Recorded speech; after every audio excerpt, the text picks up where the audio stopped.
Got the Axial Gilamon back on the bench today after doing a whole bunch of modifications to this thing. It was super capable before, but now we've really upped the ante with this thing with 4-wheel steering. Got the Hobbywing Fusion 8 in here. Lots of good stuff to go over in this video. So let's not waste any time. Let's jump right in and check out the mods, and then we will go hit the rocks and have some fun. All right, guys, let's take a look at this thing. Let's recap where we were before. So in the first mod video that I did, I put all of the axial brass in the front end. We did the brass steering knuckles, we did the outer portal covers. Those modifications added a ton of weight to the front. I mean, these things are heavy. In addition to that, I did these hot racing beadlock wheels wrapped in the Proline Super Swamper tires, the big 2.2 Super Swamper tires. I also did the Endura servo winch in here, hooked it up to the axle to give us the option to suck that front end down to control it, keep it from lifting on steep climbs. Now, I'll link that initial mod video down below, but if you watch that, you might remember that it didn't perform as well as I was hoping it would. So along with the extra mods that we did to this thing, I also sought out ways to improve upon the performance in the mods that we did initially. And I think I got there, and primarily I think it was the tires. I was running a dual stage foam in these Super Swampers initially, and it felt like it was just too stiff. I didn't get the conformity from these tires that I was really expecting, and I think they suffered as a result. I ended up swapping out the Super Swampers for some Hyrax tires that I had in Predator compound. Those worked very well. It's worth noting that these Super Swampers, these are the G8 compound, it's a little stiffer than the Predator. But those Predator compounds with the dual stage foam hooked up incredibly well on this thing. However, on a buggy like this, I really wanted to maintain the scale look. So I love the scale look of these Super Swamper tires. So what I've done is I put the Endura 2.2 silicone inserts in here, the green ones, the super soft inserts. And these seem to work much better. I got a lot of conformity here, nice and soft and squishy, but I still retain that rigidity in the sidewalls. Even with the additional weight of this thing, I felt like the tires hold their shape really well, and I don't get a lot of roll in the sidewalls on these big tires. So really happy with that very inexpensive upgrade. So now on to the new stuff. So what have we done new to this thing? First off, we did the 4-wheel steering conversion. So Axial sells a complete front axle setup for this thing that you can bolt right up for 4-wheel steering. Now it does not come with the ASD installed. So what I also did was I took apart my drag axle, the straight axle setup, and I transferred the ASD into this new axle, which was actually pretty easy to do. So that was a pretty quick swap. So now I do have 4-wheel steering with the ASD function in the rear. To do that conversion, you will need to buy the additional 4-wheel steering linkage kit that Axial does offer. So I got the linkage kit in here as well. On the back, I took the front servo, the stock servo, put it on the rear axle here. Felt like this is adequate enough. I didn't really need to get a high-end aftermarket servo for the rear. One thing to note, this does give you a pretty extreme angle on your drive shaft here. Now, after running this thing pretty hard for several packs through it, I didn't have any issues with the drive shaft. It does make me nervous given the angle on it though. We'll keep an eye on it. Up front, I did overhaul the front servo. I wanted something powerful in the front, so I went with this Savox, I don't know how you pronounce it, black label servo here. Now this thing is very powerful. It's noisy though, so I'm not really sure. It's a little bit jittery and it's pretty noisy. You can see the speed on this thing. Thing means business. It's quick, definitely very powerful, but you can hear that noise in it. When it's off-centered, it's very noisy, and I find that I encounter that more often than I would like. But the performance is good. With the setup on the rear, so I'm running the RC8X, the Radiolink RC8X, so I put the rear steering on the knob here. So I've got fully independent rear steer operated with the dial here.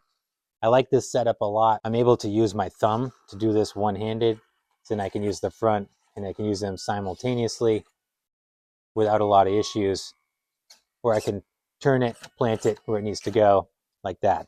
So probably my preferred setup for 4-wheel steering is on the rotary dial like this. Powering this thing, so one of my biggest upgrades, my favorite upgrade I think, I went with this Hobbywing Fusion 8 2-in-1 brushless ESC and motor combo. This thing is a monster. It's huge, way bigger than I thought it was going to be. You can see it in there. I mean, this thing is like almost the diameter of a Red Bull can. Tons of power, but just like you'd expect from a Fusion system from Hobbywing, super linear, great power delivery, whisper quiet ESC, and some great capability with the Hobbywing programming setup. Check this thing out. Run it on 3S. Super, super slow, extremely linear. This has the FOC technology, just as smooth as can be. And so much torque out of this motor. I mean, this thing has got power for days. One thing to note with the Fusion 8, the stock pinion gear from the brushed motor that comes with this will not fit the Fusion 8 motor shaft. You've got to get a 5mm shaft. I used a 14-tooth pinion gear. I wanted to go with the lower option, so scored a 5mm 14-tooth pinion, bolted that right up there. It's very challenging to get the mesh correctly in this thing. It's kind of like put it where you think it's going to be, bolt it up, and kind of wait and see. Thankfully, I got it pretty solid on the second or third try, I think it was. Happy I went with the smaller pinion on this. Thing is ruthless. All right, I think that's it for upgrades. Super excited about this thing. It's pretty much set up exactly how I envisioned it. I gotta blame Logan from West Desert Wheeler for really getting me psyched up and excited to modify this thing. He really built out his Gilamon, and seeing what he did with his and the capabilities really got me inspired to work on this. So shout out to Logan. I don't know whether to thank you or curse you because I've sunk so much money into this thing, but boy, is it fun and capable, which I'm excited to show you now. So let's go hit the rocks over at Crawler Heaven. We're gonna hit the trails out there too. I'll give you guys my driving impressions, and then we'll circle back and wrap this thing up. All right, here we are out at our favorite crawling spot in Yarmouth, Massachusetts. Love this spot. This is a beautiful weekend to have the Gilamon out here looking for redemption, trying out the new modifications after breaking that front axle after a very, very quick test run initially. It was a busy day out here at Crawler Heaven. You'll hear a couple guys in the background, as well as Axel chasing me around in his TRX4 Sport High Trail. Was really happy with how this thing did out on the rocks. The tire, namely the inserts, really helped wake this thing up. This is also where you'll hear that servo making all kinds of racket up front. I've got to figure out a way to tamp that down if possible, but it's definitely audibly noticeable here. With the portal axles and the big tires on this thing, it just cruises over the obstacles. Beautiful shot here going over a bicycle bridge with the sun in the background. But you see it just float over these obstacles, no issues whatsoever. Super, super capable.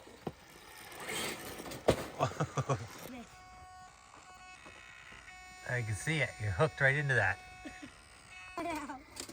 Was a little challenging to run this, film, and operate the rear steer, so you'll see I'm a little clunky with how I operate the rear steering, but boy, does that make for great maneuverability, especially on some of these 10th scale lines here, where the truck does feel a little wide.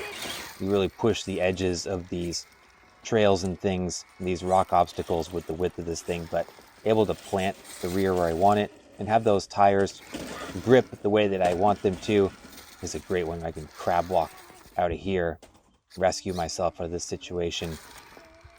Big difference with the four-wheel steering.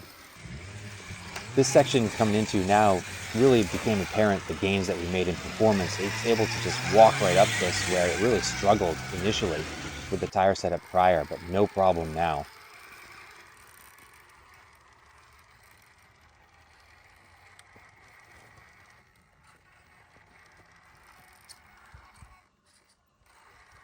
One of these sections, I started to realize that the four-wheel steering made it so capable and maneuverable that the ASD function really became kind of obsolete.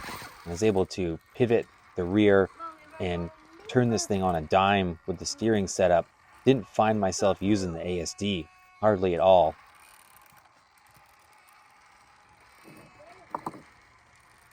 This is another really tricky technical section for the bigger rigs, and again, where the Gilamon is able to just kind of float through it.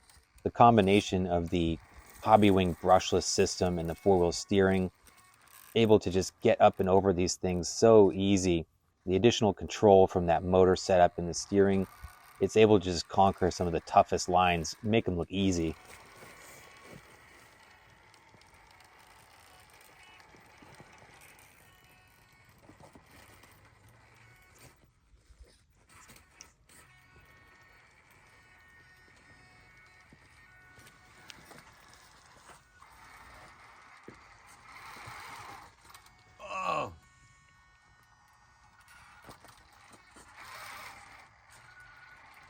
Look out, coming right up the side.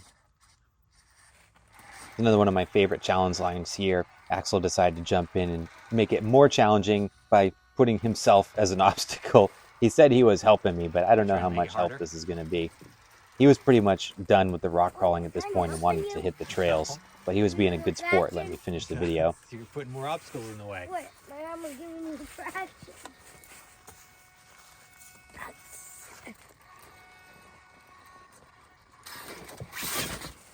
Oh my God.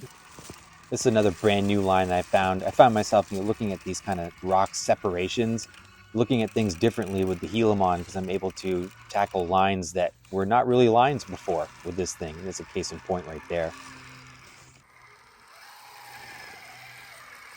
Here's another super challenging line here that I love to attempt with the tent scales. I think the only one that I've been able to do this clean with is the Capra 1.9 four-wheel steer. You come up this kind of loose set of rocks, and then you're going to crawl over this steep, off-cambered round rock here. And again, Axel's going to attempt to spot / help / sabotage me here. But then you kind of come across this bridge, and we're just going to float the rear tire across and go over to the other side.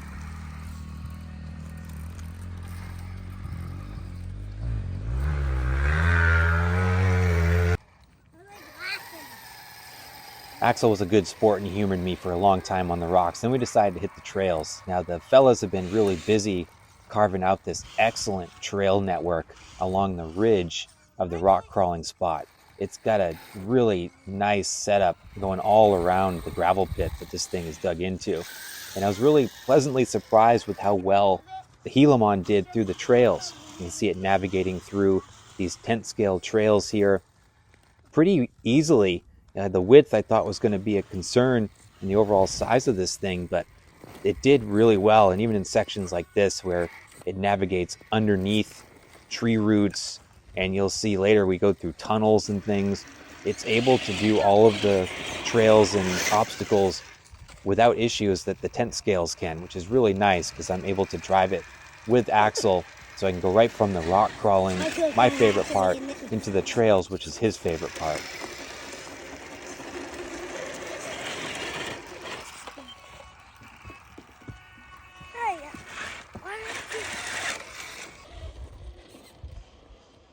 Good driving. Nice. Oh, it's going to be super tight there. You want to go down underneath to catch it. Here's a good example of what I said earlier. Like the size, I'm just so impressed I'm able to get underneath this tree root here. You can maneuver, look at the portal axles going over that rock, and then the squatted stance of this thing getting underneath that root section. Really impressed with that.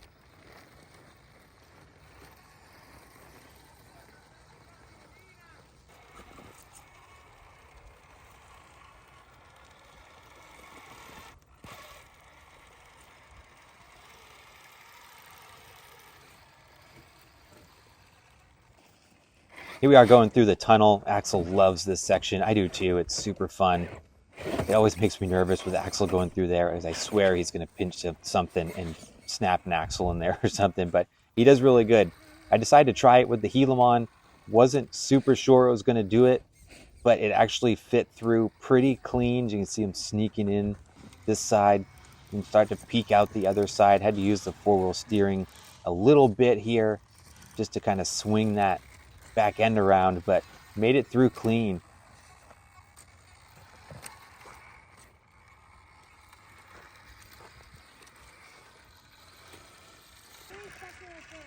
Coming into the end of the trail section here, we actually ran this backwards. We ran it all the way forward once and then all the way back around. So here we are on the very last leg of the trail network.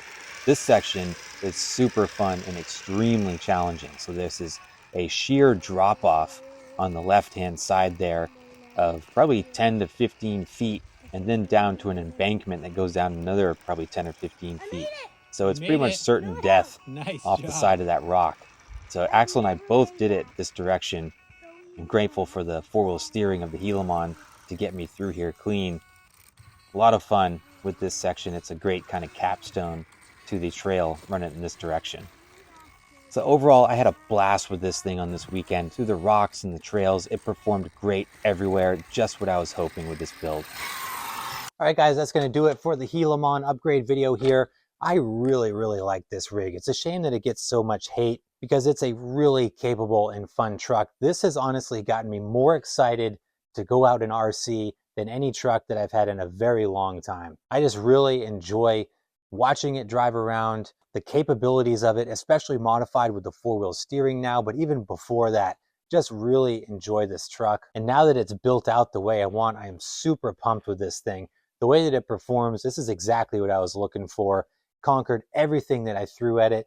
Definitely going to need more challenging terrain. I'm excited to take this thing out to some different spots later in the spring. I was also pleasantly surprised how easy it was to navigate on the trails. We run that really narrow ridge trail along the outskirts of Crawler Heaven, running out there with Axial and his tent scale truck. The size of this thing was not an issue on the trail. The four-wheel steering certainly helped with the additional maneuverability of this, but I gotta say it is true to Axial's claims that it is still small enough to run on trails with tent scales. I find that as well, which makes this a great all-around build and one of the reasons why I enjoy it so much. I do have to say, I think the axle shafts are a weak point. This video would have been out a whole lot sooner if I didn't break one of my front axle shafts here off of a very minor fall. It just slipped off of a small pile of rocks, landed on that front tire, and snapped the axle shaft. Next steps for this thing, I'm not really sure because I'm super pumped with it right now. Really happy with how this thing came out. I did get some new panels for it from Nasty Customs. Shout out to Josh over at Nasty Customs. These are some really nice printed panels for it. Got it kind of an orange and black theme, so I might try to mess with the aesthetics a little bit. We may dig into the transmission now. This has the capability to do a front and rear dig as well. I did find that the ASD in the rear feels kind of obsolete now that I've got the four-wheel steering. So maybe we take that micro servo and we put it up in the transmission and we check out what this thing can do with the additional dig functions. But stay tuned for that. If you like the Gilamon, I'll have more content coming because I love this thing. I will also link down below in the description all the parts that we used in this video. And guys, let me know your thoughts. What do you think of the Gilamon build so far? And as always, I appreciate you guys. Thanks so much for watching. Please like and subscribe if you haven't done so, and I'll see you in the next video.